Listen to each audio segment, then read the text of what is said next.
გორის მუნიციპალიტეტის სოფლებში სასმელ წყალთან დაკავშირებულ პრობლემებზე ისაუბრა კოალიცია ცვლილებებისთვის წევრმა საბა ბულისკერიამ. მისი თქმით, ზაფხულის ხელდღეებს ადამიანები წყლის გარეშე არიან დარჩენილი და მათი მდგომარეობა გაუსაძლისია. მუნიციპალიტეტის საკრებულო და მერია ამაზე არ რეაგირებს. რამდენიმე დღის წინ ვაწარმოე გამოკითხვა გორის მუნიციპალიტეტის სოფლებში სასმელ წყალთან დაკავშირებით. მინდა აღვნიშნო, რომ გორის მუნიციპალიტეტში კატასტროფული მდგომარეობაა.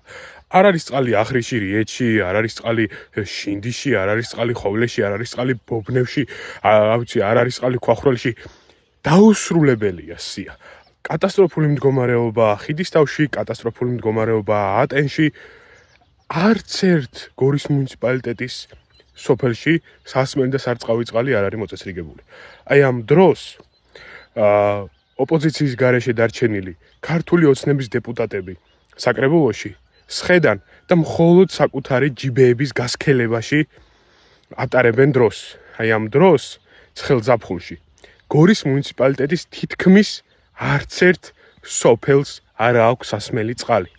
ეს ადამიანები მხოლოდ საკუთარ თავზე ფიქრობენ და სულ არ ფიქრობენ, რომ მათ მოსახლეობას სჭირდებათ დახმარება.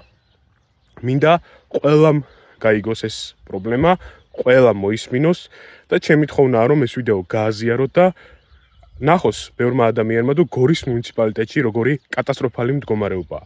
სასმელი და სარწყავი წყალი შუა ზაფხულში ენატრება მოსახლეობას.